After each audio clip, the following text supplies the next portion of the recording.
Over 2,000 years ago, a carpenter from Nazareth walked our earth.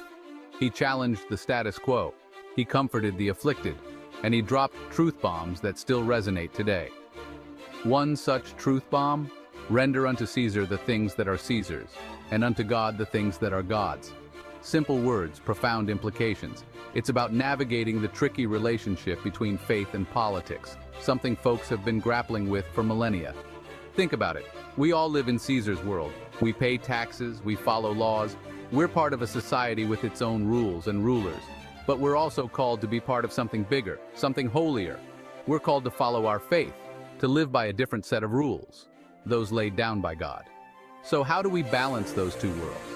How do we live as faithful citizens in a sometimes unfaithful world? That's the question Jesus was answering. And believe me, folks, it's a question that's just as relevant today as it was back then. This isn't just some dusty theological debate.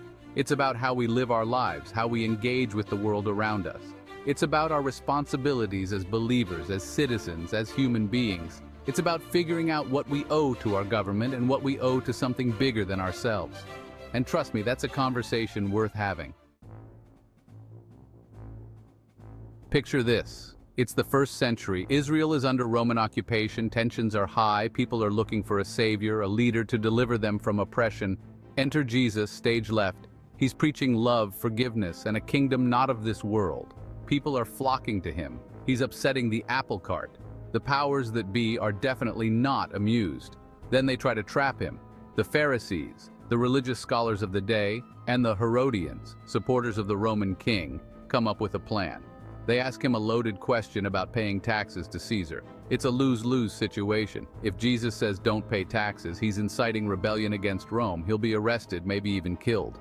But if he says pay your taxes, he's essentially endorsing Roman rule. He loses credibility with the people looking to him for liberation. It's a classic catch-22. This, my friends, is a masterclass in political maneuvering. They think they've got him cornered, but like a true pro, Jesus sees right through their little game. Jesus, being the wisest guy in any room, responds with that famous line, "Render unto Caesar the things that are Caesar's, and unto God the things that are God's." Mic drop. The crowd is stunned, the Pharisees are speechless. What did he mean? Was he dodging the question? Not a chance. Jesus, being Jesus, was actually offering a profound answer. He was drawing a line, but not the one they expected. He was separating the secular from the sacred. He was saying, yes, we have obligations to our government, but our ultimate allegiance belongs to God. He was acknowledging the reality of earthly authority. We live in this world. We have to follow its rules. Pay your taxes, folks. But, and this is a big but, Jesus reminds us that our hearts, our souls, our very beings belong to something greater. Our faith isn't meant to be confined to a temple or a synagogue. It's meant to inform every aspect of our lives, including how we engage in the public square. It's about recognizing that while we may owe Caesar some coins, we owe God our very lives. So what does rendering unto Caesar look like today? It means being engaged citizens. It means voting in elections. It means speaking out against injustice. It means holding our leaders accountable. It means paying our taxes even when we don't agree with how the money is being spent, and let's be honest, who actually does? It's about being salt and light in a world that desperately needs both. But here's the catch, folks. It's not always easy to figure out what belongs to Caesar and what belongs to God. Sometimes those lines get blurry. Sometimes our political beliefs clash with our faith. Sometimes the government asks us to do things that go against our conscience. What then? That's when things get really interesting. That's when we have to dig deep, to consult our conscience, to pray for guidance, to discern what God is calling us to do. It's about having the courage to stand up for what's right, even when it's unpopular, even when it's costly.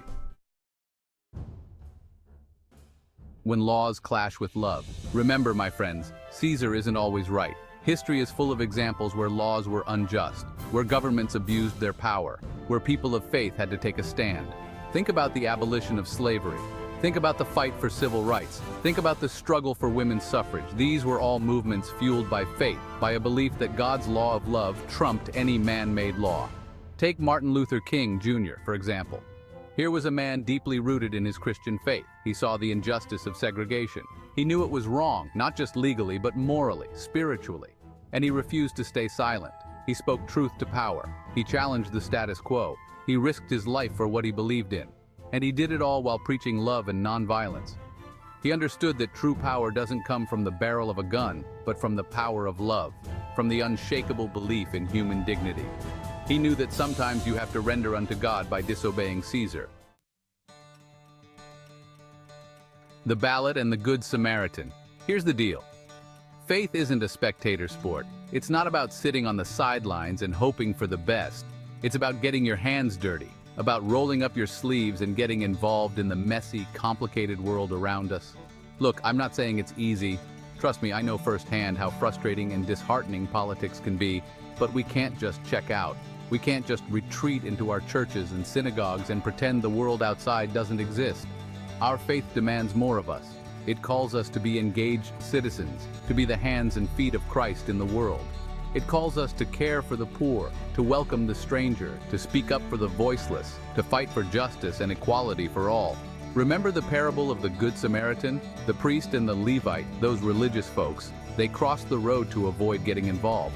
But the Samaritan, the outsider, the one who wasn't supposed to care, he stopped, he helped, he showed compassion, he got involved.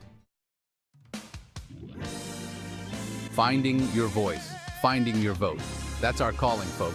To be like the Good Samaritan, to see the needs of our neighbors, of our community, of our world, and to act, to get involved in the political process, not because it's easy or glamorous, but because it's our duty, because our faith demands it.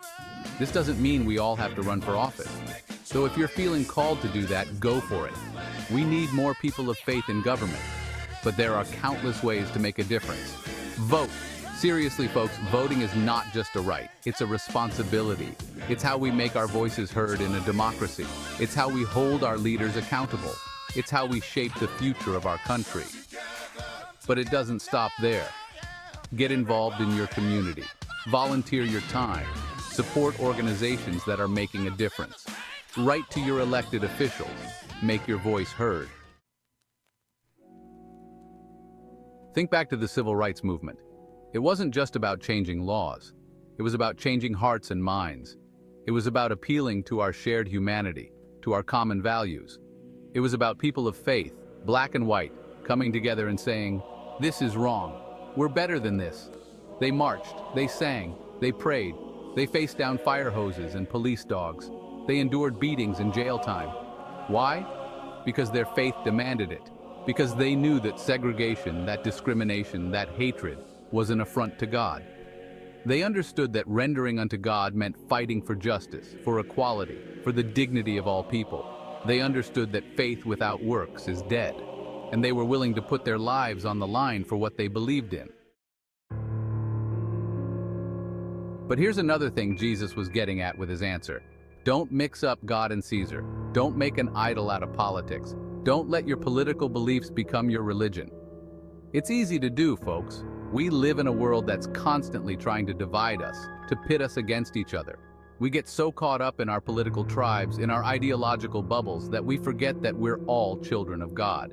We start seeing the other side as the enemy. We demonize those who disagree with us. We forget that our ultimate allegiance is not to a party or a politician, but to God. And that's dangerous. When we make an idol out of politics, we lose sight of what truly matters. We lose our compassion. We lose our capacity for empathy and understanding. We become so focused on winning that we forget about loving our neighbor. So how do we avoid that trap? How do we render unto God in a world obsessed with Caesar? It's about keeping our priorities straight. It's about remembering that our faith is bigger than any political party or ideology. It's about letting our faith inform our politics, not the other way around. It's about being known by our love, by our compassion, by our willingness to reach across the aisle and build bridges instead of walls. It's about being peacemakers, about seeking justice, about loving mercy, about walking humbly with our God. Rendering unto God means living a life that reflects His love. It means caring for the poor and the marginalized. It means welcoming the stranger and the refugee. It means fighting for the rights of the unborn and the elderly. It means being good stewards of God's creation. It's about recognizing that every human being is created in the image of God and deserves to be treated with dignity and respect. It's about standing up for what's right, even when it's hard, even when it's unpopular, even when it means going against the grain, even when it means disobeying Caesar. So, my friends, let us go forth and be like Jesus. Let us navigate this complex world with wisdom and grace. Let us render unto Caesar what is Caesar's, but never forget that our hearts, our souls, our very lives belong to God.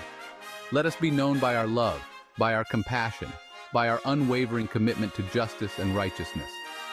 Let us be the change we want to see in the world. Let us be the salt and light. Let us build a world where every human being is treated with dignity and respect.